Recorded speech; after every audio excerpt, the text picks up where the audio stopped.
దేవుని వాక్యం ధ్యానించబోతున్నా.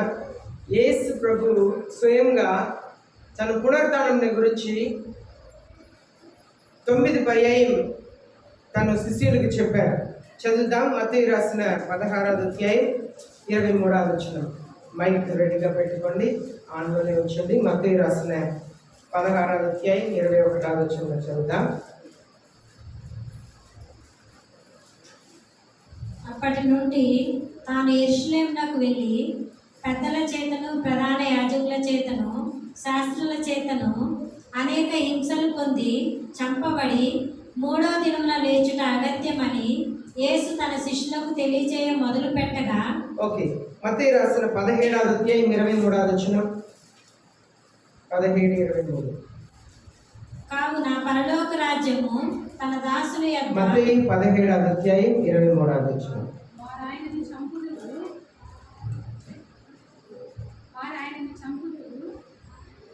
మూడో దినమున ఆయన లేచినని వారితో చెప్పగా వారు బహుగా దుఃఖపడిరి. మత్తయి 20వ అధ్యాయం 19వ వచనం. 20వ అధ్యాయం 19వ వచనం. ఆయనను అపహసించుటకును కొరడాలతో కొట్టుటకును సిలువ వేయుటకును అన్యజనులకు ఆయన అప్పగించుటకును మూడవ దినమున మళ్ళా ఆయన లేచాడు. మార్కు సువార్త 10వ అధ్యాయం 34వ వచనం. మార్కు సువార్త 10వ అధ్యాయం 34వ వచనం. వారు ఆయనను అపహసించి ఆయన మీద ఉమ్మివేసి కొరడాలతో ఆయనను కొట్టి చంపెదరు 3 దినములైన తర్వాత ఆయన తిరిగి లేచునని చెప్పాను. మార్కు సువార్త 9వ అధ్యాయం 31వ వచనం. ఏలయనగా ఆయన తన శిష్యులకు బోధించుచు మనుషు కుమారుడు మనుషుల చేతికి అప్పగింపబడుచున్నాడు, వారు ఆయన చంపెదరు, చంపబడిన 3 దినములకు ఆయన లేచునని వారితో చెప్పాను. లూకా రాసిన 9వ అధ్యాయం 22వ వచనం. లూకా రాసిన 9వ అధ్యాయం 22వ వచనం. మనుషు కుమారుడు బహు శ్రమ పొంది పెద్దల చేతను ప్రధాన యాజకుల చేతను శాస్త్రుల చేతను విసర్జింపబడి చంపబడి 3వ దినమున లేచుట అగత్యమని చెప్పాను. లూకా రాసిన 13వ అధ్యాయం 32వ వచనం.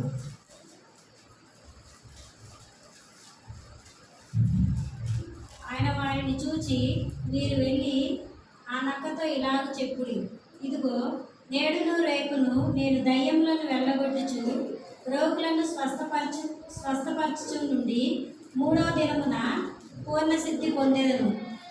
ఆయన లూకా సువార్త 18వ అధ్యాయం 33వ వచనం. లూకా ఆయన కొరడాలతో కొట్టి చంపుదురు, 3వ దినమున ఆయన మరలా లేచునని చెప్పాను.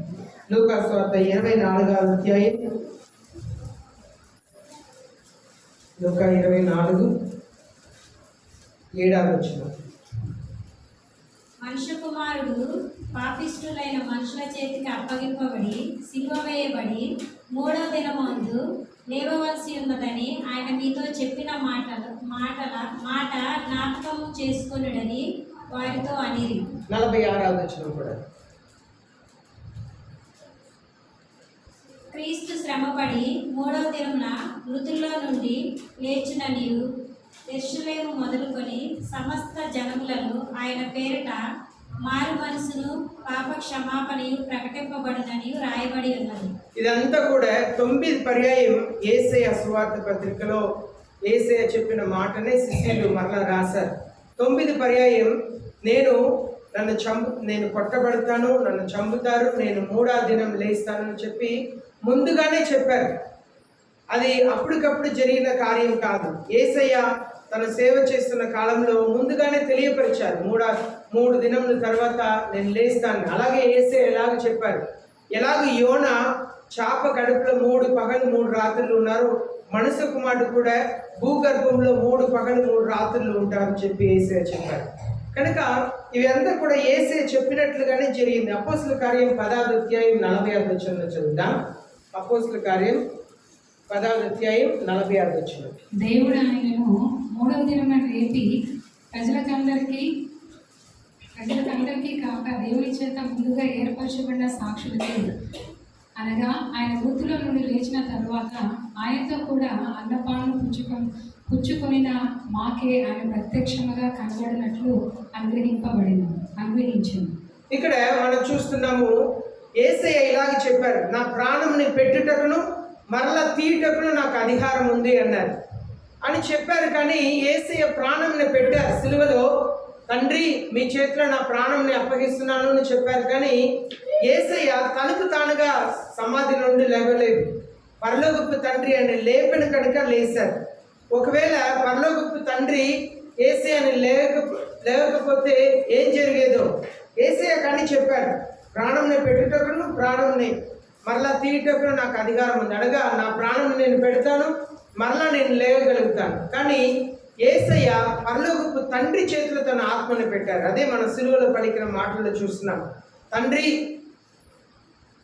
నా ఆత్మని మీ చేతిలో అప్పగిస్తున్నాను అన్నారు.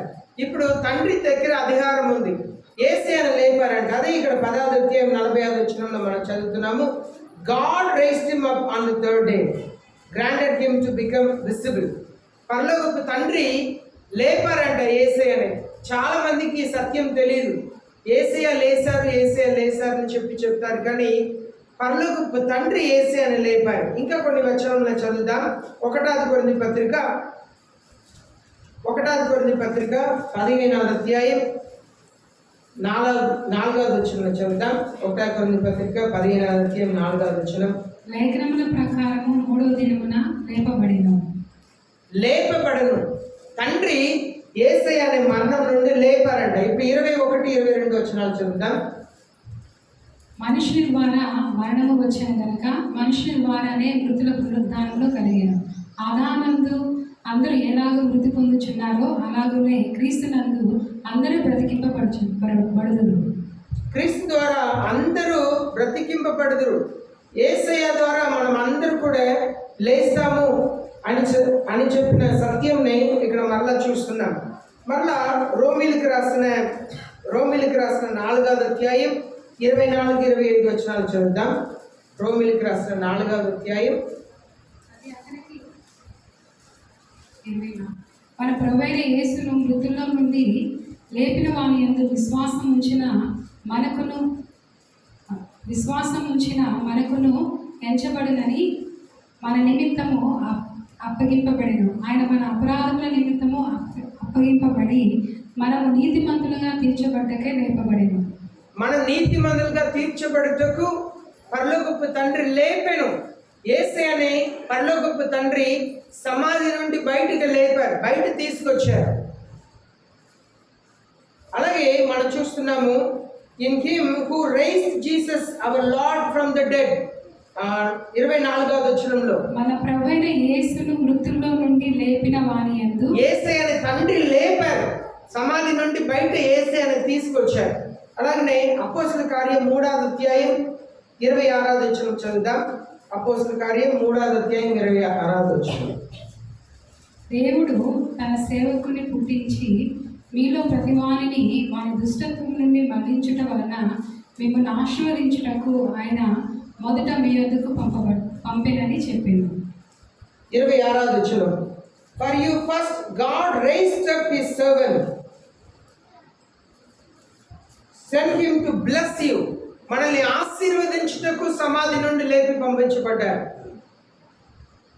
By turning every one of you from your wicked ways.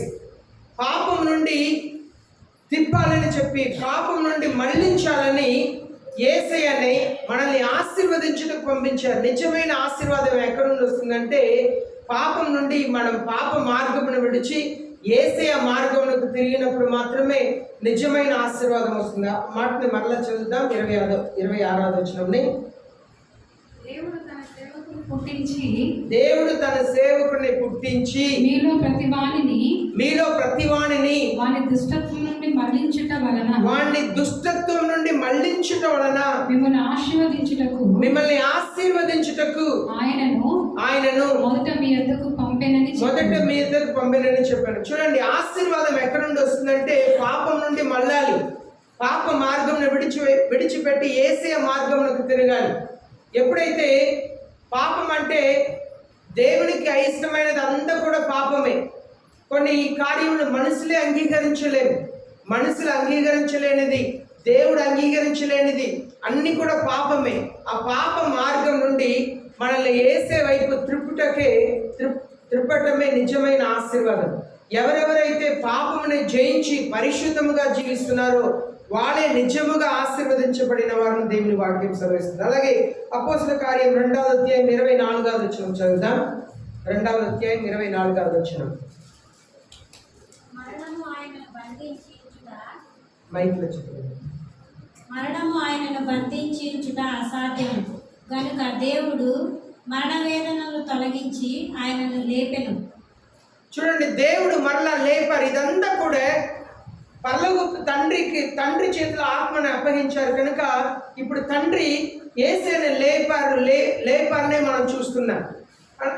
ఇక్కడ మనం చూస్తున్నాము, God raised him up again, putting end to the agony of death. మరణం అనేది సాతానుడు ఈ లోకంలో తీసుకొచ్చాడు. జీవం అనేది దేవుని దగ్గర నుండి వచ్చింది. ఆదాముని చేసిన తర్వాత తన నామస్కారం నుండి జీవంని ఊదారంట. దేవుడి దగ్గర నుండి జీవం వచ్చింది. మరణం అనేది సాతానుడి దగ్గర నుండి వచ్చింది కనుక ఆ మరణమునకు ఒక ముగింపుని కలుగ చేయాలని దేవుడు ఈ కార్యం చేశారంట. It was impossible for him to be held in the power of death. మరణం యేసయ్యని అదుపులో ఉంచడం అసాధ్యమైంది.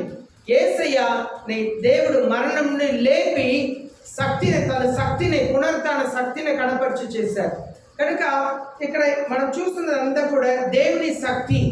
దేవుడు యేసయ్య ఎక్కడెక్కడ మరణం ఉందో ఆ ఇంటికి వెళ్ళినప్పుడల్లా కూడా మరణించిన వారిని బైబిల్లో లేపారని మనం చూస్తున్నాం. ఎక్కడెక్కడ మరణం ఇంటికి వెళ్ళారో ఆడ మరణించిన వారిని లేపారు. కానీ వాళ్ళందరూ కూడా మరణించారు. కానీ నిజమైన ఒక పర్యాయం పునరుత్థానం పొందిన తర్వాత నిత్య జీవంని కలిగి ఉన్నది యేసయ్య మాత్రమే. అపోస్తల కార్యం 10వ అధ్యాయం 40-41 చదువుదాం. మనం ఆల్రెడీ ఒకసారి చదివాం. అపోస్తల కార్యం 10వ అధ్యాయం 40-41 చదువుదాం. దేవుడు ఆయనను మూడవ దినమున లేపి ప్రజలందరికీ కాక దేవుని చేత ముందుగా ఏర్పరచబడిన సాక్షులకే అనగా ఆయన మృతులలో నుండి లేచిన తరువాత ఆయనతో కూడా అన్నపానములు పుచ్చుకొనిన మాకే ఆయన ప్రత్యక్షముగా కనబడినట్లు అనుగ్రహించెను. ఇక్కడ యేసయ్యను లేపిన తర్వాత యేసయ్య దాదాపు 500 మందికి తాను కనపరుచుకున్నారంట. మనం చూస్తున్నాము, మనం చదివాం కదా 2వ అధ్యాయంలో యేసయ్య వారితో పాటు భుజించారంట, భోజనం చేశారంట. యోహాను సువార్త 21వ అధ్యాయం చివరి భాగంలో చూస్తే శిష్యులు అందరూ కూడా చేపలు పట్టడానికి వెళితే యేసయ్య వారి కొరకు చేపల్ని అక్కడ సిద్ధం చేసి, రండి మీరు భోజనం చేయండి అని చెప్పి వాళ్ళని పిలిచారు. యేసయ్య ఇలాగ తను పునరుత్థానంని ప్రజలకు నిరూపించుకున్నారు. ఈ లోకంలో ఎంతో మంది తాము దేవుడిగా కనపరుచుకున్నారు, దేవుడిగా చెప్పుకున్నారు. కానీ మరణించిన వారు ఎవరు కూడా లెగలేదు. యేసయ్యకున్న ప్రాముఖ్యమైన ఒక గుణాదిశయం ఏంటంటే ఈస్ అ హోలీ గాడ్, పరిశుద్ధుడు. మానవులకు ఉన్న కోరికలు ఏమి కూడా దేవుడికి లేదు. కానీ ఈ లోకంలో దేవుడిని చెప్పబడే వారందరూ కూడా మానవులు ఎలాంటి కోరికలు కలిగి ఉన్నారో అలాంటి కోరికలే దేవుడిని చెప్పుకున్న వారు కూడా కలిగి ఉన్నారు. కానీ యేసయ్య ఈ లోకంలో పరిశుద్ధుడుగా జీవించారు, పరిశుద్ధముగా జీవించారు. ఈ లోకంలో పాపములు క్షమించబడాలంటే పరిశుద్ధమైన రక్తం కార్చబడాలి. ఏనాడు కయీను ఏబెల్ని చంపి ఆ రక్తంని నేల మీద కార్చారో ఈ భూమి ఆ ఏబెల్ రక్తంని తాగింది. ఇప్పుడు ఈ భూమి శపించబడిందని మనం చూస్తున్నాం. ఎక్కడ చూసినా నరగతి జరుగుతూనే ఉన్నది. మనుషులు కొట్టుకుంటున్నారు, మనుషులు రక్తంని కారుస్తున్నారు. ఆ రక్తమునకు ఎవరి వల్ల రక్తం చిందించబడుతుందో వాళ్ళ దేవునికి లెక్క చెప్పాలని దేవుని వాక్యం సెలవిస్తుంది. బైబిల్లో ఆశ్చర్యకరమైన ఒక విషయం ఏంటంటే జంతువుల్ని కూడా దేవుడు తీర్పు దినములను పిలుస్తారంట, చేపల్ని కూడా దేవుడు పిలుస్తారంట. మనం అనుకోవచ్చు ఇది ఎలా సాధ్యం అనుకోవచ్చు. ప్రతి ఒక్కరిని పేరున దేవుడు తీర్పు తీర్చబోతున్నారని దేవుని వాక్యం సెలవిస్తుంది. మన ప్రకటన గ్రంథంలో చూస్తున్నాము, జంతువుల్ని కూడా లెక్క అడుగుతారంట. అనగా నీతిమంతుల్ని తినివేసిన జంతువులుగా ఉండొచ్చు, లేదు చేపలుగా ఉండొచ్చు. ఎందుకంటే అన్ని కూడా దేవుని మాటకు లోబడేది. నోవాహు దినంలో మనం చూస్తున్నాము, నోవాహు దగ్గర ఒక ఓడనే కట్టమన్నారు. కానీ వాక్యంలో చూస్తున్నాము, నేను రప్పించదను అని చెప్పి రాయబడి ఉంది తెలుగులో. అనగా ఐ విల్ సెండ్ అని చెప్పి ఉంది. జంతువులన్నింటినీ కూడా దేవుడు అక్కడ రప్పించారంట ఆ ఓడ దగ్గర. నోవాహు ఓడని మాత్రమే కట్టారు. అడవిలో వెళ్ళి ఆకాశ పక్షుల్ని, అడవిలో ఉన్న జంతువుల్ని ఆయన పిలిచికి రాలేదు, దేవుడే పంపించారంట. దానికే మనం యోనా జీవితంలో చూస్తాము. యోనాని సముద్రంలో తీసి పడేస్తున్న సమయంలో దేవుడు ఒక పెద్ద తిమింగలంకి ఆజ్ఞాపించారు. నేను ఆజ్ఞాపించాను అంటారు. మరలా 3 దినముల తర్వాత ఆయన నినివే ప్రాంతంలో కక్కివేయమంటారు, ఆజ్ఞాపించారంట. ఏలియా జీవితంలో మనం చూస్తున్నాము, నేను కాకిలకు ఆజ్ఞాపించాను అన్నారు. అవి ఉదయం సాయంత్రం నా రొట్టిని మాంసం నీకు తీసుకొచ్చును అన్నారు. ఈనాడు జంతువులన్నీ కూడా దేవునికి లోబడుతున్నాయి. ఆకాశ పక్షులు కానీ, జలరాశులు కానీ అన్ని దేవునికి లోబడుతున్నాయి. మానవుడు తప్ప. మానవుడు మాత్రమే దేవుని భయం లేకుండా, దేవునికి భయపడకుండా, దేవుని వాక్యమునకు లోబడకుండా జీవిస్తున్నారు. దేవుడు యేసయ్య పునరుత్థానంని ఆయన ఎన్నో పర్యాయం నిరూపించుకున్నారు. నమ్మిన వారు నిత్య జీవంని పొందుకుంటారు, నమ్మని వారు నిత్య నరగాగ్రని పొందుకుంటారని దేవుని వాక్యంలో చదువుతున్నారు. కనుక దేవుడు ఈ పునరుత్థానం వల్ల మీకు నాకు ఏమి నేర్పించారని చెప్పి చూస్తాం. God raised Jesus from death to give us life. మనకు జీవం ఇచ్చుటకు యేసే అనే పరలోకపు తండ్రి మరణం నుండి లేపారు. రోమిలికి రాసిన 6వ అధ్యాయం 4వ వచనంలో చదువుదాం. రోమిలికి రాసిన 6వ అధ్యాయం 4వ వచనంలో చదువుదాం.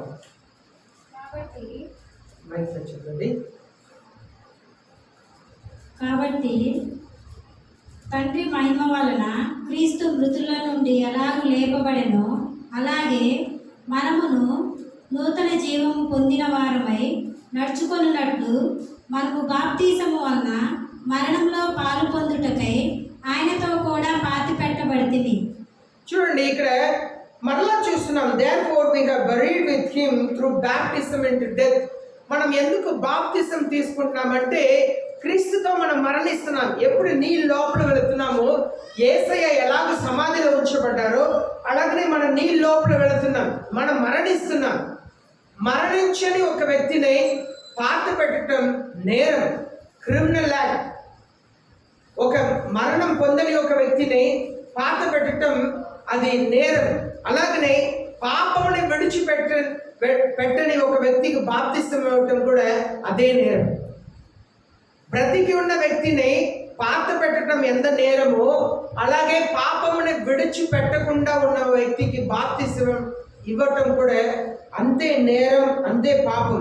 ఇక్కడ చూస్తున్నాము, త్రూ బ్యాప్టిజం ఇంటు డెత్, బాప్తిసం ద్వారా మనం పాపములకు మరణిస్తున్నాం. So that as Christ was raised from the death, యేసుక్రీస్తు పునరుత్థానం నుండి లేపబడినట్లుగా మనం నీళ్ళలోపల వెళ్ళి మరలా బయటకు వస్తున్నాం. Through the glory of the father. దేవుని మహిమ చొప్పున యేసయ్య లేపబడ్డారంట. దేవుని మహిమ కొరకు యేసయ్య లేపబడ్డారు. అలాగనే మన నీటి నుండి లేపబడుతున్నాం. So we might walk in newness of life.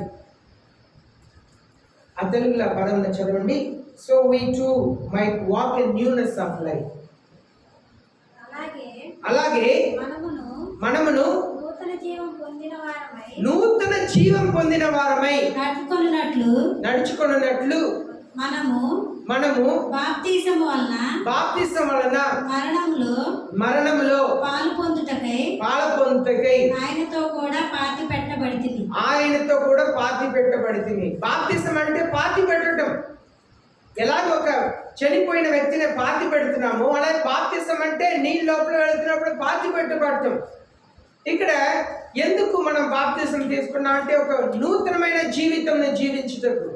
యేసయ్య మరలా ఎందుకు లేసారంటే మనకు పాపమును విడిచి పరిశుద్ధమైన జీవితంలో కొనసాగించాలి అనే ఉద్దేశం అనే పాఠం నేర్పించుటకు మనం బాప్తిసం తీసుకుంటున్నాం. యేసయ్య కూడా మరణం నుండి లేచాడు. We too might walk in newness of life. ఎలాగో యేసయ్య పునరుత్థానం పొందిన తర్వాత నిత్యముగా యుగముగా తను పరిశుద్ధమైన దేవుడిగా ఉంటున్నారు. అలాగే నూతనమైన క్రైస్తవ జీవితంని మనం కొనసాగించాలన్నదే దేవుని యొక్క ఉద్దేశం. రోమిలి అలాగే 5వ వచనం కూడా చదువుతాం. 6వ అధ్యాయం 5వ వచనం. మరియు ఆయన మరణం యొక్క సాదృశ్యమందు ఆయనతో ఐక్యము గలవారమైన ఎడల ఆయన పునరుత్థానం యొక్క సాదృశ్యమందును ఆయనతో ఐక్యము గలవారమై ఉందుము. ఇప్పుడు యేసయ్యతో పాటు మనం ఐక్యం కలిగిన క్రైస్తవులుగా మరణంలో ఉంటే మరలా ఆయన పునరుత్థానంలో కూడా మనం ఐక్యముగా ఉంటాం. అనగా క్రీస్తు యేసులో యేసయ్య చెప్పారు, ఆయన చెప్పిన రీతిగా దేవుని వాక్యమునకు లోబడి బాప్తిసం పొందినట్లయితే, ఆయన వలె నడుచుకున్నట్లయితే, ఆయన మరణంలో పాలు పొందినట్లయితే ఆయన పునరుత్థానంలో కూడా పాలు పొందుతామంట. ఆ పునరుత్థానం ఏంటిని మనం నేర్చుకోబోతున్నాం. అది నీతిమంతుల పునరుత్థానం అని దేవుని వాక్యం సెలవిస్తుంది. కనుక యేసయ్య పునరుత్థానం పొందినట్లుగా మనం పునరుత్థానంలో నీతిమంతులుగా లేపబడాలంటే క్రీస్తులో మనం మరణించాలి. అనగా దేవుని పిల్లలు నిశ్చయముగా బాప్తిసం పొందుకోవాలి. ఎందుకంటే పాపము లేని యేసయ్య తను పాపుల వరుసలో నిలబడి పాపం లేనప్పుడు కూడా ఆయన బాప్తిసం పొందుకున్నారు. అక్కడ బాప్తిసం ఇస్తున్నారు. యోగాన్ని చెప్తున్నారు, మీరు కదా నాకు బాప్తిసం ఇవ్వాలి అని చెప్పి యేసయ్యను అడిగినప్పుడు ఇలాగూ మన నీతిని నెరవేర్చాలి అన్నారు. బాప్తిసం పొందటం అనేది నీతిని నెరవేర్చటం, అనగా దేవుని ఆజ్ఞకు లోబడటం అని చెప్పి అర్థం. ఇప్పుడు 8వ వచనం చదువుదాం. చదవండి.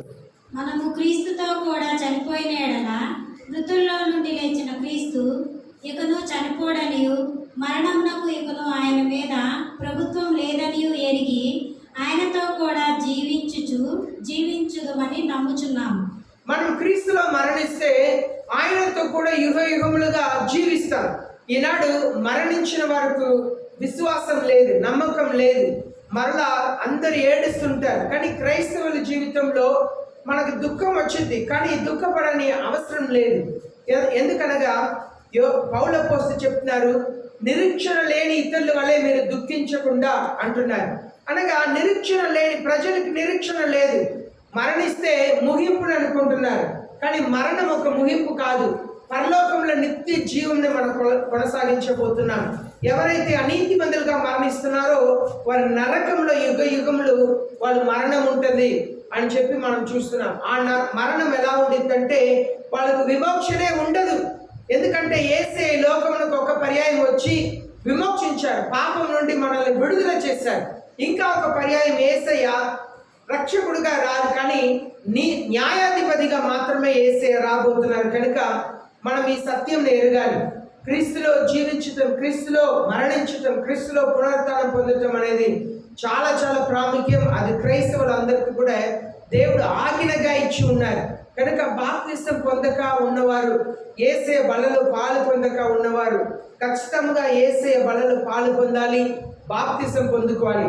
యేసయ్య ఇలాగ చెప్పారు, నా శరీరంని తిని నా రక్తంని త్రాగక ఉన్నవారు పునరుత్థానంలో వాళ్ళకు పాలు లేదు అని చెప్పి యేసయ్య చెప్పారు. కనుక ఇలాంటి సత్యములు విన్నప్పుడు కూడా మనం ఇంకా బాప్తిసం తీసుకోకుండా ఉంటున్నామంటే దేవుడు మీతో స్వయంగా మాట్లాడాలి. కొన్నిసారి దర్శనం ద్వారా, కళ ద్వారా, వాక్యం ద్వారా దేవుడు మాట్లాడతారు. అయినను మనం దాన్ని త్రోసివేస్తుంటే, పక్కన పెడుతుంటే దేవుని మాట సైలెంట్గా అయిపోయింది. దేవుడు మాట్లాడుతూ ఉంటారు, కానీ ఆ మాటకు మనం లోబడకపోతే దేవుడు పరలోకపు తండ్రి మౌనమైపోతారు, పరిశుద్ధ ఆత్మ దేవుడు మౌనమైపోతారు. కనుక పరలోకపు తండ్రి మాట్లాడేటప్పుడే మనం గ్రహించాలి, మనం లోబడాలి. అపోస్తలులు పేతురు వాక్యం చెప్తే 5,000 మంది వెంటనే బాప్తిసం తీసుకున్నారంట. దేవుని మాటకు వెంటనే విధేయత చూపించటమే నిజమైన ఆశీర్వాదం. ఇప్పుడు రోమిలికి రాసిన 8వ అధ్యాయం 11వ వచనం చదువుదాం. రోమిలికి రాసిన 8వ అధ్యాయం 11వ వచనం. మృతుల్లో నుండి యేసును లేపిన వాని ఆత్మ మీలో నివసించిన ఎడల మృతుల నుండి క్రీస్తు యేసును లేపిన వాడు చావునకు లోనైన మీ శరీరములను కూడా మీలో నివసించుచున్న తన ఆత్మ ద్వారా జీవింపజేయును. చూడండి, మృతుల్లో నుండి క్రీస్తుని లేపిన వాని ఆత్మ అనగా పరలోకపు తండ్రి యొక్క ఆత్మ అనగా పరిశుద్ధ ఆత్మ దేవుడు, పరిశుద్ధ ఆత్మ దేవుడు ద్వారా మరలా లేపారు. ఏం చెప్తున్నారు?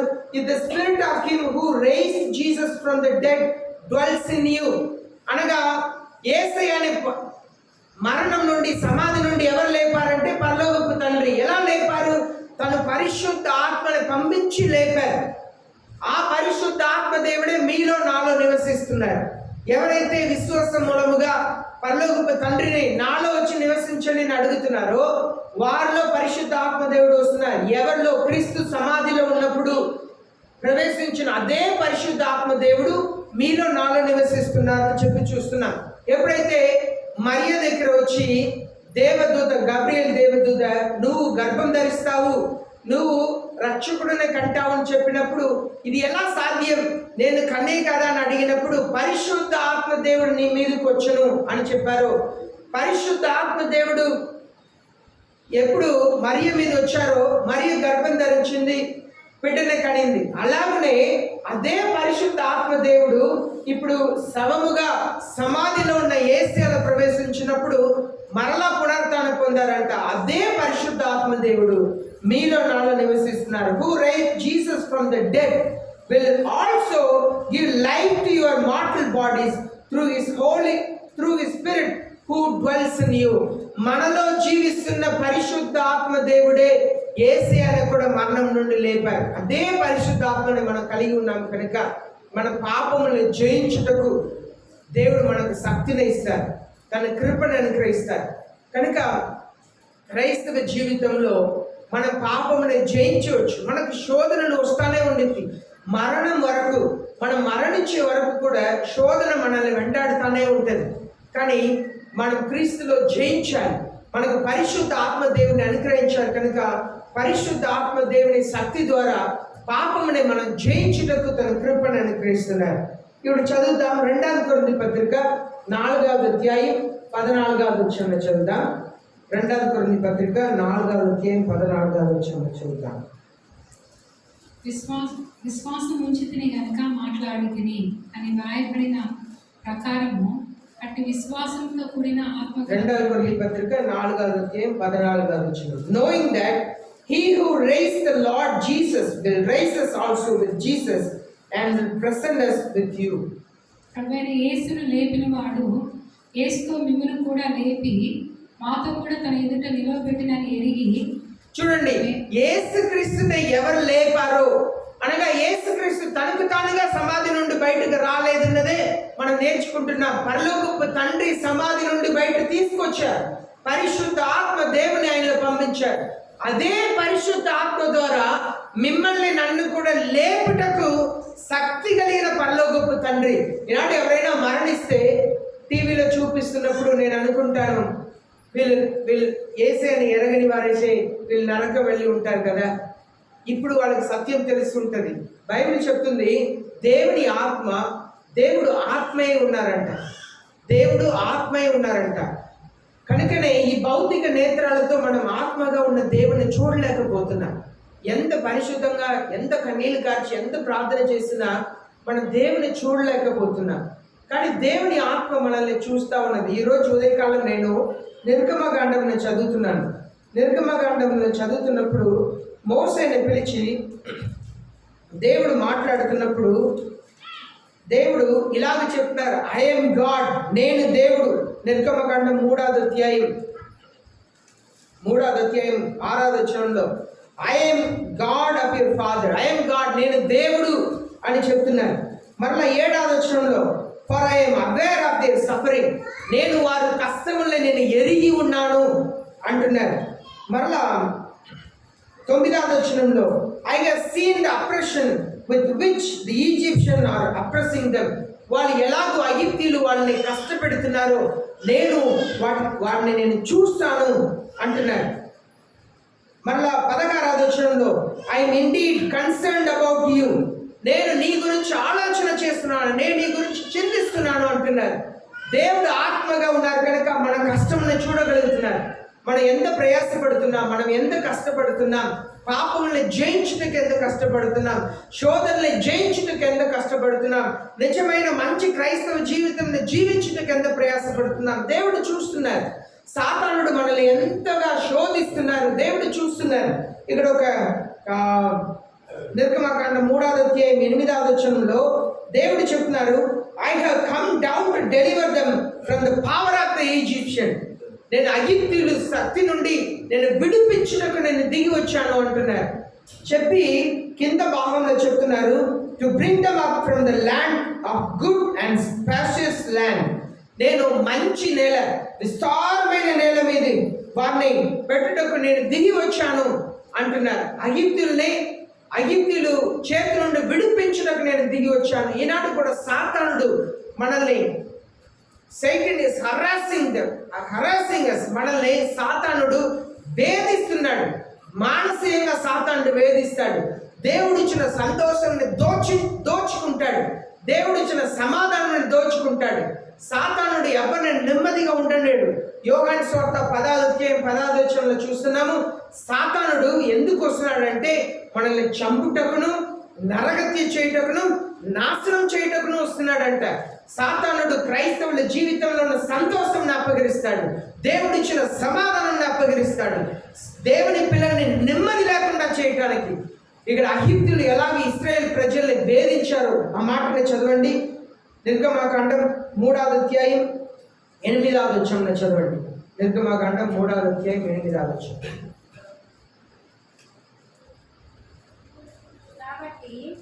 కాబట్టి ఐగుప్తీయుల చేతిలో నుండి వారిని విడిపించుటకును, ఆ దేశంలో నుండి విశాలమైన మంచి దేశమునకు, అనగా కనానీయులకు, హిత్తీయులకు, అమోరీయులకు, పెజ్జీయులకు, హివ్వీయులకు, యోబీసీయులకు నివాస స్థానమై పాలు తేనెలు ప్రవహించు దేశమునకు వారిని నడిపించుటకును దిగివచ్చి ఉన్నాను. చూడండి, ఇప్పుడు దేవుడు చెప్పారు కదా, కానానీయులు, హిత్తీయులు, అమోరీయులు, పెరిసీలు, హివైట్ అండ్ జెబూసీయులు వీళ్ళందరూ కూడా పాలు తేనెలు ప్రవహించే దేశంలో ఉన్నారంట. దేవుడు చెప్తున్నారు, నేను అహిప్తుల చేతుల నుండి వాళ్ళని విడిపించి తీసుకొచ్చి ఈ దేశంలో వాళ్ళకి ఇవ్వాలని ఉన్నాను. ఈనాడు సాతానుడు మన సంతోషాన్ని అపహరించి, సమాధానాన్ని అపహరించి, దేవుడు ఇచ్చిన రక్షణను అపహరించి మనం పాలు తేనెలు ప్రవహించి, అనగా క్రైస్తవ జీవితం సంతోషమైన జీవితం, క్రైస్తవ జీవితం నెమ్మది కలిగిన జీవితం, క్రీస్తులో పరిశుద్ధ ఆత్మ దేవుడు ఇచ్చే జీవితంని దురాత్మలు వచ్చి ఆక్రమించి మనల్ని ఇబ్బంది గురి చేస్తున్నారు. యేసయ్య చెప్తారు, నేను వాళ్ళని అగిప్తుల చేతి నుండి విడిపించేటట్లుగా, దురాత్మ చేతుల నుండి, సాతానుడి చేతుల నుండి నన్ను విడిపించి వాళ్ళని పాలు తేనెలు ప్రవహించే నెమ్మది అయిన పరిశుద్ధ ఆత్మ దేవుని కలిగిన జీవితంలో జీవించుటకు నేను విడిపించుటకు దిగి వచ్చాను అంటున్నారు. ఈనాటి క్రైస్తవులు మనకు ఎన్నో సత్యములు తెలుసు, ఎన్నో వాక్యములు వింటున్నాం, కానీ ఇంకా పాపంలో పేరుకుపోయి ఉన్నాం. బూతులు సినిమాలు చూడటం, బూతులు దాన్ని చూడటం, బూతు మాటలు మాట్లాడటం, దేవునికి అయిష్టమైన పనులు చేయటం, చెడ్డ మాటలు పలకటం. మనం చిన్న చిన్నగా ఒక్కొక్క పాపంని జయించాలి. ఒక్కొక్క శారీరమైన పాపంని జయిస్తూ వస్తున్నప్పుడు మనం మానసికంగా పోరాడుతాం, ఆత్మలో పోరాడుతాం, మన తలంపులతో పోరాడుతాం. చివరిగా దేవుడు తలంపుల్లో కూడా మనకు విజయంని దయచేస్తారు, జయంని దయచేస్తారు. క్రైస్తవులు దానికే యేసయ్య పునరుత్థానం పొంది నేను జీవించినట్లుగా ఈ లోకంలో మీరు జీవించగలుగుతారు. ఎలాగో యేసయ్య ఈ లోకంలో పరిశుద్ధంగా జీవించారో, పరిపూర్ణంగా జీవించారు, క్రైస్తవులు యేసయ్యను నమ్ముకున్న వారు జీవించడం సాధ్యమన్నారు. అదే రోమిలికి రాసిన 6వ అధ్యాయం 14వ వచనంలో చదువుతున్నాము. Sin shall not dominion over you, for you are not under the law but under the grace. మీరు కృప క్రింద ఉన్నారు కనుక పాపం మిమ్మల్ని పరిపాలన చేయదు అన్నారు. పాపం మిమ్మల్ని పరిపాలన చేయదు అనగా సాతాను మిమ్మల్ని పరిపాలన చేయలేరు, దురాత్మ శక్తులు మిమ్మల్ని పరిపాలన చేయలేదు. ఎలాగూ అగిప్తులు వాళ్ళని పరిపాలన చేశారో, దేవుని పిల్లల కొరకు దేవుడు ఏర్పాటు చేసిన కానాన్ దేశంని అబ్రహాముకు దేవుడు ఇచ్చారు, వాగ్దానం ఇచ్చారు. కానాన్ దేశంలోకి నేను తీసుకెళ్తాను, నీ సంతతికి కానాన్ దేశంలో ఇస్తాను, పాలు తేనె ప్రవహించే దేశంలో నేను ఇస్తానని చెప్పారు. కానీ దేవుని పిల్లలు అక్కడ వచ్చి ఉండవలసిన చోట్లో అమోరీలు, హెత్తీలు, జబూసిలు అందరూ వీళ్ళు ఉన్నారంట. దురాత్మలు వచ్చి దేవుని పిల్లల్ని ఆక్రమించుకొని దేవుని పిల్లల్ని క్రైస్తవ జీవితం జీవించలేకుండా చేస్తున్నాయి. వాటి నుండి యేసయ్య విడిపించుటకే మరణం నుండి పునరుత్థానం పొందారు. ఆ పునరుత్థాన శక్తిని మనం కలిగి ఉంటే పరిశుద్ధ ఆత్మ ద్వారా ఎలాగ యేసయ్య పునరుత్థానం పొందాడు? పరిశుద్ధ ఆత్మ దేవుడు ఆ చనిపోయిన యేసయ్య శరీరంలో, సిలువ మీద మరణించిన యేసయ్య శరీరంలో పరిశుద్ధ ఆత్మ దేవుడు ప్రవేశించిన తర్వాత యేసయ్య సజీవంగా సమాధి నుండి లేచి వచ్చారంట. అదే శక్తిని దేవుడు మీకు నాకు అనుగ్రహించి ఉన్నారు. అదే శక్తిని అనుగ్రహించి ఉన్నారు. పాపములను జయించుటకు మనం చేయవలసిందా దేవుని సన్నిధిలో ప్రార్థన చేయాలి. నాకు సహాయం చేయండి ప్రభువా, నాకు ఆత్మ ఫలములను ఇవ్వండి. ఆత్మ వరం ఉన్నవారు పరలోకం వెళ్ళరు, కానీ ఆత్మ ఫలం ఉన్నవారే పరలోకం వెళ్తారు. ఆత్మ వరాలు చాలా మంది కలిగి ఉన్నారు. ఆత్మ వరాలు కలిగి ఉన్న వారందరూ కూడా బయట ఉన్నారంట, పరలోకం బయట. ఎవరైతే ఆత్మ ఫలాలు కలిగి ఉన్నారో వాళ్ళు మాత్రమే పరలోక రాజ్యంలో ఉంటారు. యేసయ్య చెప్పారు, మీరు ఒకరిని చూస్తున్నప్పుడు వారి ఫలముని చూడండి, వాళ్ళకున్న వరంని చూడవద్దన్నారు. వరం అంటే అన్య భాషలో మాట్లాడటం, దెయ్యాలను వెళ్ళగొట్టడం, స్వస్థపరచటం, దేవుని వాక్యం వివరించటం, ఇదంతా కూడా వరాలు. కానీ వరాలు పొందిన వారు పరలోకపు తలుపు మూయబడిన తర్వాత వాళ్ళు వచ్చి అడుగుతున్నారు యేసయ్యని, మీ నామములో మేము దెయ్యాలు వెళ్ళగొట్టాము, మీ నామములో మేము అద్భుత కార్యాలు చేశాము అంటే యేసయ్య చెప్తారు, మీరెవరో నేను ఎరగను అని చెప్పారు. కానీ ఆత్మ ఫలం, అదే ఇక్కడ మీరు ఆ గోడలో మీరు చూస్తున్నారు. ఆత్మ ఫలం ఉన్నవారు మాత్రమే పరలోక రాజ్యం ప్రవేశిస్తారు. ప్రేమ, కనికరం, జాలి, ఓర్పు, సహనం, దీర్ఘ శాంతం, ఈ ఆత్మ ఫలం ఉన్నవారు మాత్రమే పరలోక రాజ్యంలో ప్రవేశించగలుగుతారు. మనకు ప్రేమ కావాలి, క్రైస్తవులకు దేవుని ప్రేమ కావాలి. మనం ఒకవేళ ప్రేమ లేని స్వభావం ఉంటే దేవుని సన్నిధిలో ప్రార్థన చేయాలి, అయ్యా మీ ప్రేమని నాలో, మీ ప్రేమతో నన్ను నింపండి ప్రభువా, మీ ఓర్పుని, మీ సహనముని, మీ దీర్ఘ శాంతంని నాకు ఇవ్వండి ప్రభువా, నాకు విశ్వాసం అనుగ్రహించండి, నాకు సహాయం చేయండి, మీ ఆత్మ ఫలముతో నన్ను నింపండి ప్రభు అని దేవుని సన్నిధిలో అడగాలి. దానికే పరిశుద్ధ ఆత్మ దేవుడు మనకు అనుగ్రహించబడి ఉన్నారు.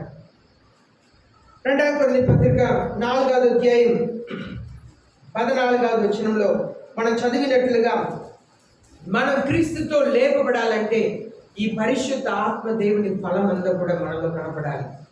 పరిశుద్ధ ఆత్మ దేవుడు మనలో ఉంటే ఈ పరిశుద్ధ ఆత్మ దేవుని ఫలంని కలిగి ఉంటాం. ఒకవేళ పరిశుద్ధ ఆత్మ దేవుడు మనలో లేకపోతే ఈ ఫలం అంతా కూడా మనలో ఉండదు అని చెప్పి మనం దేవునిలో చూస్తున్నాం. గలాతీయులకు రాసిన 5వ అధ్యాయం 22వ వచనంలో చదువుతున్నాం. But the fruit of the spirit, గలాతీయులకు రాసిన 5వ అధ్యాయం 22వ వచనం.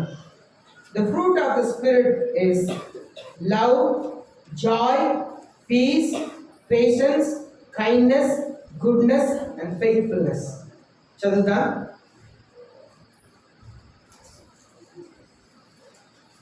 ఆత్మఫలమేమనగా ప్రేమ, సంతోషము, సమాధానము, దీర్ఘశాంతము, దయాళుత్వము, మంచితనము, విశ్వాసము, సాత్వికము, ఆశా నిగ్రహము. ఒక్కొక్కటిగా చదువుతాం. ముందు ప్రేమ. క్రైస్తవులకు పరిశుద్ధ ఆత్మ దేవుడు యేసయ్య పునరుత్థాన శక్తి మనలో ఉంటే ప్రేమ ఉండాలి, నిజమైన ప్రేమ ఉండాలి. నిజమైన ప్రేమ తప్పుని చెప్పిద్ది, మంచిది చెప్పిద్ది. కానీ ఈ అంత్య దినంలో ఎలా ఉంటున్నారని ఇక్కడ ఒక చేయి ఉంచుకోండి. గలాతీ పత్రికలో యెషయా గ్రంథం నేను తీస్తా. యెషయా గ్రంథంలో అంత్య దినంలో ఎలా ఉంటారు ప్రజలు అని చెప్పి ఒక మాటని నేను మీకు చూపిస్తాను. చూడండి, యెషయా రాసిన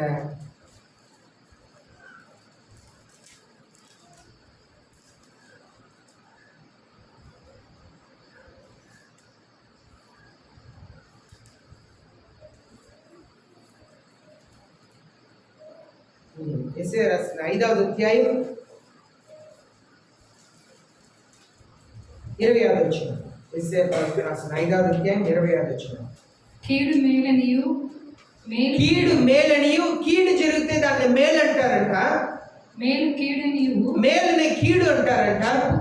చెప్పుకొని చీకటిని వెలుగనియు, చీకటిని వెలుగనియు, వెలుగును చీకటనియు, వెలుగుని చీకటి అనియు ఎంచుకొని వారికి శ్రమ, ఎంచుకునే వారికి శ్రమ. చేదు తీపనియు, చేదు తీపనియు, తీపి చేదనియు, తీపి చేదనియు, ఎంచుకొని వారికి శ్రమ, ఎంచుకునే వారికి శ్రమ. ఈనాడు ప్రేమ లేకపోవటం వలన ఈనాడు సత్యంని సత్యంగా మాట్లాడేవారు అరుదుగా అయిపోయారు.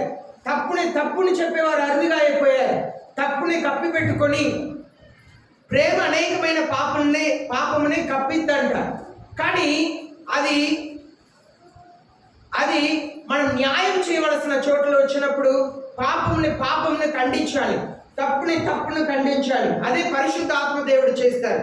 పరిశుద్ధ ఆత్మదేవుడు ఒక వ్యక్తి పాపం చేస్తున్నప్పుడు ఆ పాపముని మంచిది అని చెప్పరు, నీతి అని చెప్పరు. పాపమునే చెప్తారు, నీతినే చెప్తారు. కనుక అది ఎప్పుడు వచ్చిందంటే ప్రేమ ఉన్నప్పుడు. రెండవది గలాతీ పత్రిక 5:22 సంతోషం. ఈ సంతోషం క్రీస్తులో మనకు కలుగుతుంది. హెబ్రీ పత్రికలో మనం చదువుతున్నాము, పాపమును యేసయ్య ద్వేషించడం వలన తన స్నేహితులందరికంటే అభిషేకంని, సంతోషం అనే అభిషేకంని, నూనె అనే అభిషేకంగా ఇచ్చారంట. కనుక మనకు సంతోషంని దేవుడు ఇస్తున్నారు. ఈ లోకంలో కలిగే సంతోషం అంతా కూడా అది తాత్కాలికమైన సంతోషం కానీ నిరంతరమైన సంతోషం కాదు. మనకు సంతోషం అనేది యేసయ్య ఇవ్వాలి. పరిశుద్ధ ఆత్మ ద్వారా కలిగిన సంతోషమే నిజమైన సంతోషం. ఆ సంతోషం మన దగ్గర డబ్బు ఉన్నా లేకపోయినా మన సంతోషంగా ఉండగలుగుతాం. కారణం మనలో ఉన్న పరిశుద్ధ ఆత్మ దేవుని బట్టి మనం సంతోషించగలుగుతాం. మూడవదిగా సమాధానం అనేది యేసయ్య చెప్పారు, I give the peace which the world cannot give you. ఈ లోకం ఇవ్వలేని శాంతిని నేను ఇస్తాను అన్నారు. ఈనాడు సమాధానం అనేది దేవుడు ఇవ్వాలండి. ఈనాడు చాలా మంది తాము శాంతి దూతను ప్రకటించుకొని శాంతిని సమాధానం చేయబోతున్నానని చెప్పి ప్రయత్నం చేస్తున్నారు. కాదు, యేసయ్య మాత్రమే సమాధానం ఇవ్వగలుగుతారు. అది యేసయ్య పరిశుద్ధ ఆత్మ ద్వారా, యేసయ్య పునరుద్ధానం పొందిన యేసయ్య ద్వారా ఇచ్చేది సమాధానం. నాలుగవదిగా దీర్ఘశాంతం అనేది దేవుని సన్నిధిలో అడగాలి. ఈనాడు అన్ని ఇన్స్టెంట్ ని చెప్తారు కదా, దీర్ఘశాంతం అనేది లేదు. వెంటనే మాట్లాడటం, వెంటనే దీర్ఘశాంతం అనేది లేదు. కారణం ఏంటంటే పరిశుద్ధ ఆత్మ దేవుడు లేదు. సాతానుడు శాంతము లేకుండా, దీర్ఘశాంతం ఏంటి, శాంతమే లేకుండా చేస్తున్నాడు. మనకు పరిశుద్ధ ఆత్మ దేవుడు ఉంటే మనకు దీర్ఘశాంతం అనుగ్రహించగలుగుతారు. కారణం ఏంటంటే పరిశుద్ధ ఆత్మ దేవుడే మనల్ని ఓర్చుకుంటున్నారు. మనం చేస్తున్నది అన్నీ తెలుసు, మనం మాట్లాడుతున్నది అన్నీ తెలుసు, హృదయంలో ఉన్న తలంపులు అన్నీ తెలుసు. అయినప్పుడు కూడా మనల్ని శిక్షించకుండా పరిశుద్ధ ఆత్మదేవుడు ఓర్చుకుంటున్నారు, దీర్ఘశాంతంగా ఉంటున్నారు. తర్వాత ఐదవది దయాళత్వం. మనకి కైండ్నెస్, దయాళత్వం కలగాలి, అనగా ధారాళమైన మనస్సు కలగాలి. ఈనాడు ప్రపంచమంతా స్వార్థముతో నుండి ఉన్నారు. క్రైస్తవులు కూడా స్వార్థపరులుగా ఉన్నారు. ఒక వ్యక్తి నా దగ్గర ఇలాగొచ్చి చెప్పారు, వాళ్ళ కుమారుడికి కరోనా తర్వాత బ్లాక్ ఫంగస్ వచ్చింది. వెంటనే ఆ ఓనర్ ఖాళీ చేయమన్నారంట. ఆయన ప్రార్థన నడిపిస్తున్నారంట. ఒక పాస్టర్ ఒక జాబ్ చేస్తున్నారు, కానీ పాస్టర్లా ఆయన ప్రార్థన నడిపిస్తున్నారంట. ఇల్లుని ఖాళీ చేయమన్నారంట. ఎక్కడ వెళ్ళాలని తెలియక నాకు ఫోన్ చేశారు, సార్ ఏదైనా ఇల్లు దొరికిద్దా, మీకు తెలిసిన వారు ఎక్కడైనా ఉన్నారా, మాకు పెద్ద ఇల్లు కావాలని చెప్పి. ఈనాడు స్వార్థపరులుగా ఉన్నాం, దయాళత్వం లేదు, ఇచ్చే మనసు లేదు, దేవునికి ఇచ్చే మనసు కూడా లేదు, దేవుని ముందు దేవునితో సమయం గడిపే మనసు లేదు. మీరు దేవుని సన్నిధిలో సమయం గడపడానికి మీకు సమయం లేకపోతే పరలోక రాజ్యంలో మీకు దేవుడు పరలోక రాజ్యంలో అనుమతించరు.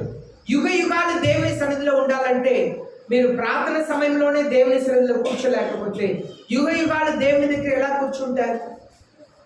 మరియను చూసి మార్తను చూసి ఒక మాట చెప్పారు, మరియ ఉత్తమమైన దాన్ని ఎందుకుంది. ఒకటి చాలా ప్రాముఖ్యం, ఉత్తమమైనది దేవుని సన్నిధిలో ఖాళీగా కూర్చోవటం, దేవుని మాటను వినటం. మరియా ఏ పని చేయలేదు, ఖాళీగా కూర్చొని యేసయ్య ఏం మాట్లాడుతున్నాను వింటుంది అంతే. మనం ఈ లోకంలో దేవుని సన్నిధిలో కూర్చోలేకపోతున్నాము, ఓర్పు కలిగి లేకపోతున్నామంటే మన పరలోక రాజ్యంలో ప్రవేశించలేము. అక్కడ యుగ యుగంలో మనం ఉండలేము. ఇక్కడ ఈ దేహంలో పరిశుద్ధ ఆత్మ దేవునికి మనం చోటు ఇస్తేనే మనకు పరలోక రాజ్యంలో దేవుడు చోటు ఇస్తారు. తర్వాత మంచితనం. ఈనాడు మంచితనం చులకనగా అయిపోయింది. యేసయ్యని కూడా అలాగే చేశారు. యేసయ్య అందరిని స్వస్థపరిచారు, అందరికి మేలు చేశారు. బైబిల్లో చదువుతున్నాము, యేసయ్య ప్రతి గ్రామమునకు పట్టణమునకు వెళ్ళి మంచి చేశారంట. He did good in every village and cities. మంచితనం. ఈనాడు మంచితనంని సులుకనగా తీసుకుంటున్నారు. ఎవరి దగ్గర మంచిగా ఉండాలంటే మంచితనం చూపిస్తుంటే చులకనగా తీసుకుంటారు. ప్రేమ చూపించి వాళ్ళకి దగ్గరగా ఉంటే నన్ను ఎంత ప్రేమిస్తున్నారు అని చెప్పి దాన్ని గౌరవంగా ఎంచరు. సంఘంలో ఆర్థికంగా సహాయం చేస్తే వాళ్ళు సంఘంలో విడిచి వెళ్ళిపోతారు. ఎవరికి ఎక్కువ సంఘంలో సహాయం చేస్తామో వాళ్ళ సంఘంలో నిలబడరు. మేము ప్రారంభం నుండి పరిచయంలో చూస్తున్నాం, ఎవరెవరికి మనం సహాయం చేస్తున్నామో, ప్రేమ చూపిస్తున్నామో వాళ్ళ సంఘంలో నిలబడరు. వాళ్ళు చులకనగా తీసుకుంటారు. మంచితనం అనేది ఎవరైనా మనకు మంచితనం చూపిస్తున్నారంటే పరిశుద్ధ ఆత్మ దేవుడు మనలో ఉంటే మంచితనం చూపించే వారిని మనం గౌరవించాలి. ఈనాడు భయపడుతున్నారు కానీ ప్రజలు దెయ్యాలకు భయపడుతున్నారు కానీ దేవునికి భయపడలేదు. దేవుడు మంచితనంని కనపరుస్తున్నారు, దేవుడు మంచితనంని మనం కనపరుస్తున్నారు. కానీ మనం దేవుడు చూపించే మంచితనంకు భయపడట్లేదు, కానీ దెయ్యాలకు భయపడుతున్నాం. చీకటి శక్తులు అంటే భయపడుతున్నాం. చీకటి శక్తులకు భయపడే అంత భయం దేవునికి మనం భయపడట్లేదండి. దేవునికి భయపడట్లేదు. మనం దేవునికి భయపడాలి, యేసయ్యకు భయపడాలి, యేసయ్య సన్నిధికి భయపడాలి, యేసయ్య వాక్యమునకు భయపడాలి, యేసయ్య వాక్యమునకు భయపడాలి. మంచితనం. యేసయ్య మన పట్ల మంచితనం కలిగి ఉన్నారు, మంచి దేవుడుగా ఉన్నారు. మంచి దేవుడుగా ఉన్న యేసయ్యను మనం గణపరచాలి. తర్వాత విశ్వాసం. మన క్రైస్తవులకు విశ్వాసం కావాలి. దేవుని పట్ల, దేవుడు నా పట్ల అద్భుతం చేస్తారని విశ్వాసం కావాలి. దేవుని నమ్మాలి, దేవుని సన్నిధిలో భారముతో ప్రార్థన చేయాలి, దేవుని సన్నిధిలో విశ్వాసంతో ప్రార్థన చేయాలి. నా పట్ల దేవుడు అద్భుత కార్యం చేస్తారు, నా జీవితంలో యేసయ్య మారుస్తారు, నేను మారుతాను, ఒక దినం నేను మంచి వ్యక్తిగా మారుతాను అని విశ్వసించాలి. మనల్ని మంచి వ్యక్తిగా మార్చడానికి యేసయ్య వచ్చారు. పరిశుద్ధ ఆత్మదేవుడు మనలో ఉండటం కారణం ఏంటంటే మనల్ని మంచి వర్గం మార్చడం. మనుషుల మీద ఆధారపడకుండా దేవుని మీద ఆధారపడతాం. విశ్వాసం దేవుని మీద ఉండాలి. ఈనాడు 10 మంది మనుషులు మనకు సహాయం చేయడానికి ఉంటే వెంటనే మనుషులు అంటే వెళ్తాం, మనుషుల సహాయం కోరుతాం. మనకు విశ్వాసం దేవుని మీద ఉండాలి. మనుషులు లేకపోయినా నా దేవుడు నాకు సహాయం చేయగలుగుతారని నమ్మాలి. నా చదువులో సహాయం చేయగలుగుతారు, నా అప్పుని తీర్చడానికి సహాయం చేయగలుగుతారు, నాకు మంచి ఆరోగ్యం ఇచ్చేందుకు సహాయం చేయగలుగుతారు నమ్మాలి. విశ్వాసం కావాలి, దేవుని మీద విశ్వాసం కావాలి. నా పరిస్థితిని దేవుడు మారుస్తారని విశ్వాసం కావాలి. నా కుటుంబాన్ని దేవుడు బాగు చేస్తానని నమ్మాలి. సాతానుడు గలిబిలి చేస్తున్నాడు, దేవుని సన్నిధిలో ప్రార్థన చేయాలి. దేవా, నా కుటుంబాన్ని బాగు చేయండి ప్రభువా, అపవాది చేతి నుండి నా కుటుంబాన్ని రక్షించండి ప్రభువా. దేవుని సన్నిధిలో విశ్వాసంతో ప్రార్థన చేయాలి. ఈనాడు మీ పిల్లలు సాతానుడి చేతిలో ఉన్నాడా? దేవుని సన్నిధిలో ప్రార్థన చేయాలి. ఐగుప్తీయులు వేధించినట్లుగా ఇశ్రాయేలు ప్రజల్ని బాధ పెట్టినట్లుగా సాతానుడు బాధ పెడుతున్నాడా? ప్రార్థన చేయాలి. ఒక తల్లి వచ్చింది యేసయ్య దగ్గర వచ్చింది. అయ్యా, నా బిడ్డనే, నా కుమార్తెని దెయ్యం పట్టింది, ఆమెని బాగు చేయండి అని అడుగుతుంది. యేసయ్య ఏమి జవాబు ఇవ్వట్లేదంట. యేసయ్య ఇంటికి వెళ్ళిన తర్వాత శిష్యుడు చెప్తున్నారు, ఆమె మన ఎంట కేకలేస్తా ఉంది, ఆమెకు జవాబు చెప్పండి అంటే యేసయ్య చెప్తున్నారు, అమ్మ, పిల్లలు తినే రొట్టి ముక్కలు తీసి కుక్కలకి వేయటం సరికాదు అన్నారు. ఆమె చెప్పింది, అయ్యా, పిల్లలు తింటున్నప్పుడు కింద పడే ముక్కల్ని కుక్కలు తింటాయి కదా అంటే యేసయ్య చెప్తున్నారు, అమ్మా, మీ విశ్వాసం చాలా గొప్పది, నీ ఇంటికి వెళ్ళి నీ కుమార్తె స్వస్థత పొంది ఉంటుంది. మీ కుమార్తె మీ మాటకు లోబడట్లేదా? ఈ లోక జీవితం జీవిస్తున్నారా? మీ కుమారుడు ఈ లోక జీవితం జీవిస్తున్నారా? మీరు దేవుని పాదమును పట్టుకొని విశ్వాసంతో ప్రార్థన చేయాలి. విశ్వాసంతో ప్రార్థన చేయాలి. అయ్యా, నా కుమారుడిని సాతాను బంధకం నుండి విడిపించండి ప్రభువా. నా భర్తని సాతాను బంధకం నుండి విడిపించండి ప్రభువా. నా భార్యని సాతాను బంధకం నుండి విడిపించండి ప్రభువా. నా పిల్లల్ని సాతాను బంధకం నుండి విడిపించండి ప్రభువా. ఒక తండ్రి వారి కుమారుడిని యేసు దగ్గర తీసుకొచ్చాడు.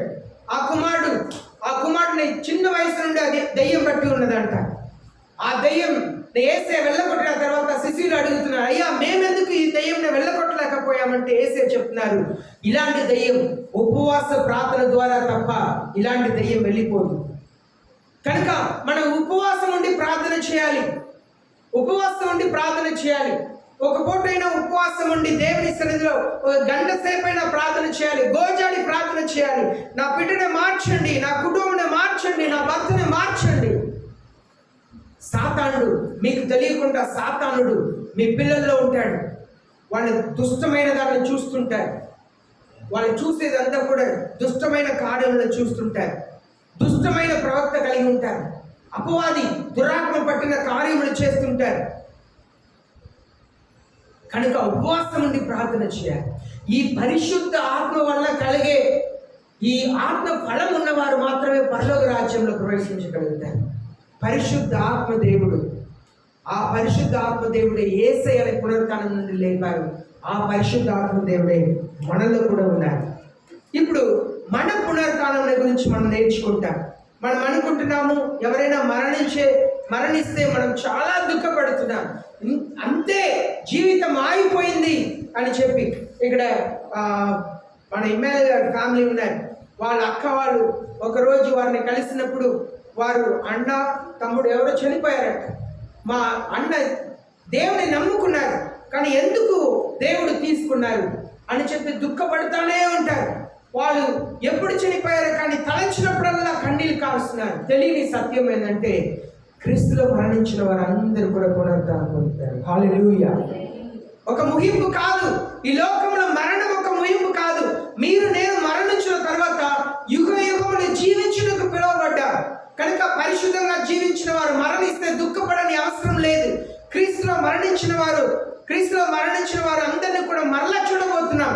మనం కలిసి ఉండబోతున్నాం పరలోక రాజ్యంలో. ఈ లోకంలో మనం యేసయ్యని ఎరగక మరణిస్తేనే మనం దుఃఖపడాలి. యేసయ్యని ఎరగకుండా మరణిస్తేనే మనం దుఃఖపడాలి. ఈ లోకంలో ఒక మేలైన కార్యం మనం చేయగలిగితే ఈ లోకంలో యేసయ్యని కలిగి ఉండాలి. యేసయ్యని కలిగి ఉండటమే ఉన్నతమైన కార్యం. అపోస్తల కార్యం 24వ అధ్యాయం. అపోస్తల కార్యం 24వ అధ్యాయం 5వ వచనం చదువుతాం. అపోస్తల కార్యం 24వ అధ్యాయం 5వ వచనం.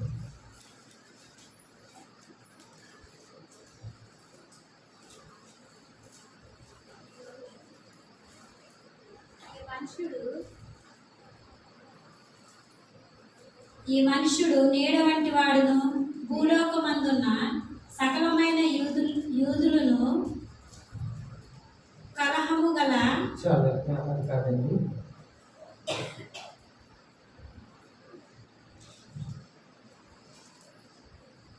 లూకా రాసిన 24వ అధ్యాయం 5వ వచనం తీసుకుంటాం.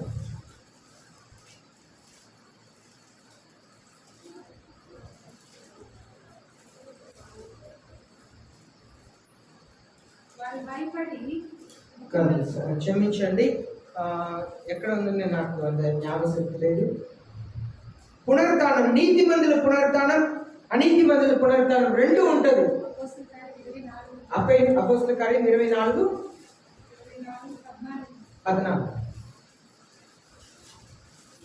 అపోస్తల కార్యం 24వ అధ్యాయం 14వ వచనం చదువుతాం.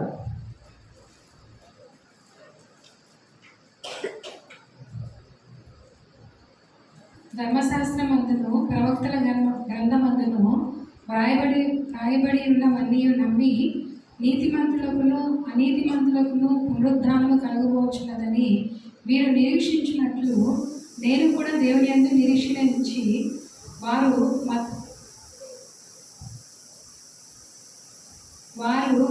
మత భేదమని పేరు పెట్టు ఈ మార్గం చొప్పున నా పితరుల దేవుణ్ణి సేవించుచున్నానని.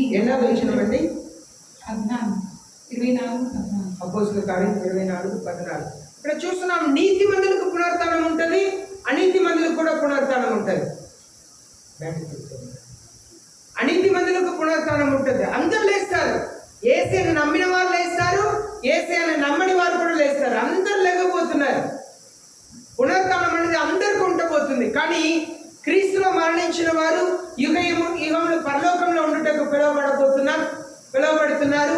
యేసుని ఎరగని వారు యుగంలో నరకంలో ఉండుటకు యేసు ఏర్పరిచారు. కనుక పునరుత్థానం అందరికీ ఉండబోతుంది.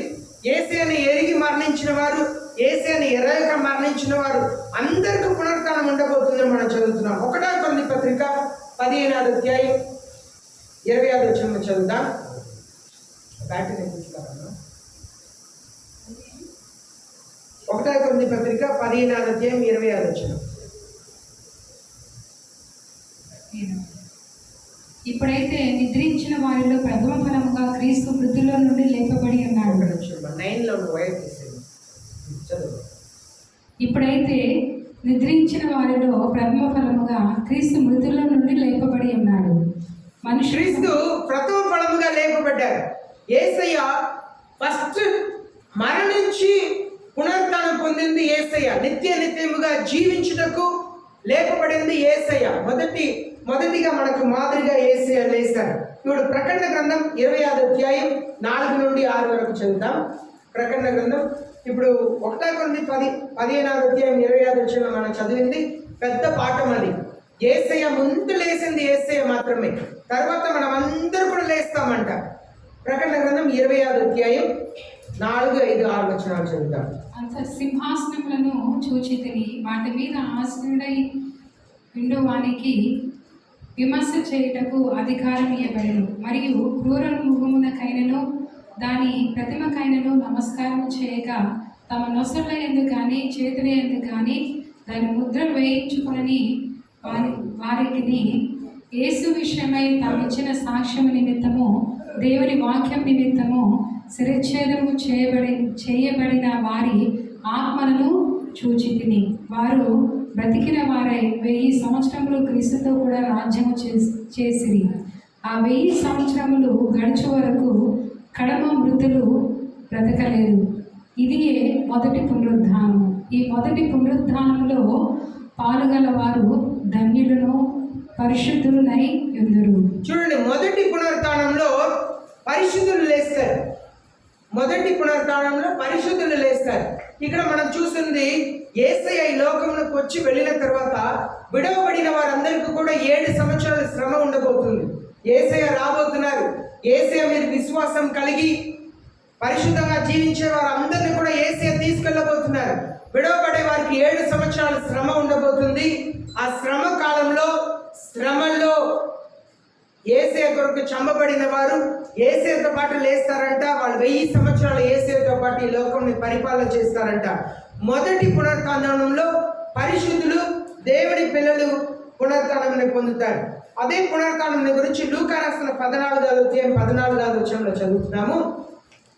నీతి మందుల పునరుత్థానం మందు యేసయ్య బహుమానంలో కూడా ఇస్తారంట.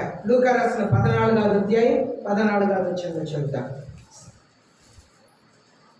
మీకు ప్రత్యుపకారము చేయుటకు వారికి ఏమీ లేదు గనక నీవు ధన్యుడవగు. నీతిమంతుల పునరుద్ధానమందు నీవు ప్రత్యుపకారం పొందుదు అని చెప్పాను.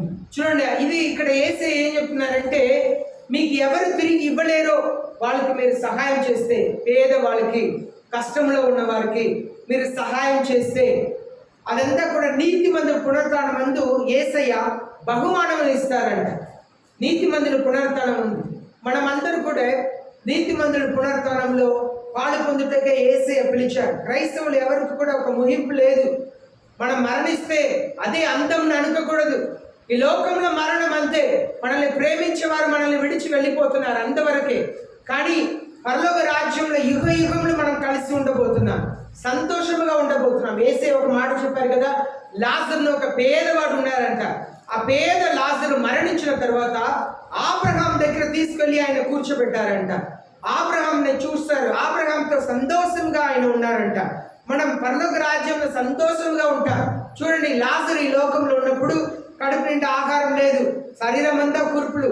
అక్కడ అబ్రహాం చెప్తున్నారు, ఈ లోకంలో చాలా బాధపడ్డారు, ఇప్పుడు ఓదార్చబడుతున్నారు అంటున్నారు. ఈ లోకంలో మీరు బాధపడుతున్నారా, కష్టపడుతున్నారా, ఒక్కొక్కసారి చనిపోతే ఉత్తమం అనుకుంటున్నారా, చాలా బాధలు అనుభవిస్తున్నారా? క్రీస్తు కొరకు అన్నిటిని మీరు భరించగలిగితే పరలోకంలో ఓదార్పు కలుగుతుంది. పరలోకంలో ఓదారుస్తారంట. యేసయ్య పరలోకంలో ఓదారుస్తారంట. పరలోకంలో క్రైస్తవులకు ఓదారు, ఈ లోకంలో కాదు. ఈ లోకంలో అంతా కూడా మనకు వేదనలు, కష్టములు మాత్రమే. కానీ పరలోకంలో ఓదారు. దేవుని పిల్లలందరినీ కూడా దేవుడు కొన్నిసారి కఠినంగా మాట్లాడుతుంటారు, కానీ అన్ని మేలు కొరకే. చివరిగా ఈ వచనం చదివి మనం మోయిస్తాం. హోషేయ గ్రంథం 6వ అధ్యాయాన్ని తీసుకుంటాం. హోషేయ గ్రంథం 6వ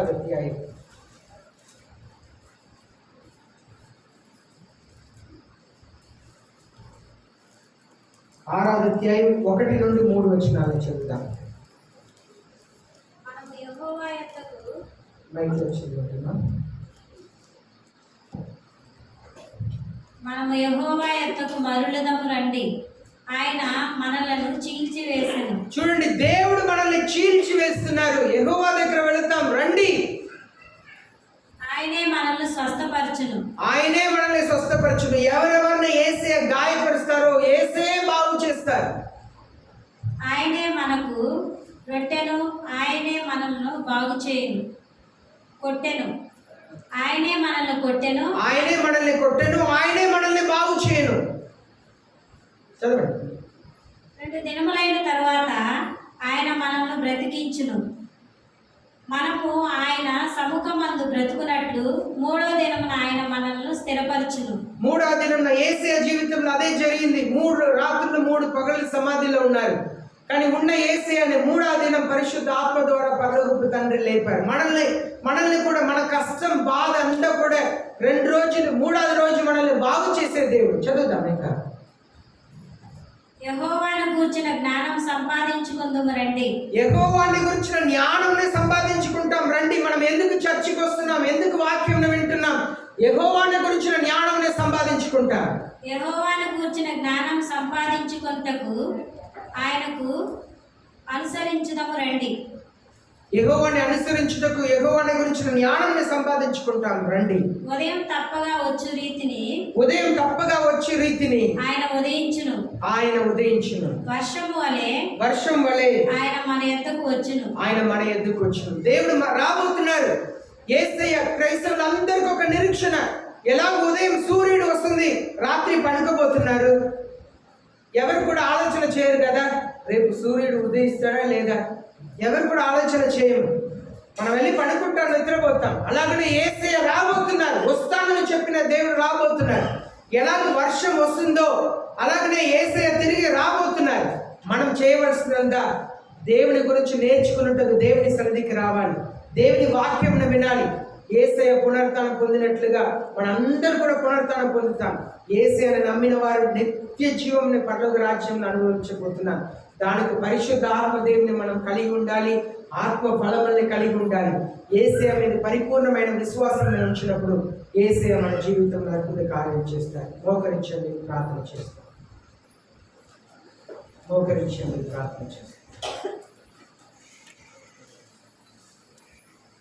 దీర్ఘమైన వాక్యంను మీరు విన్నారు.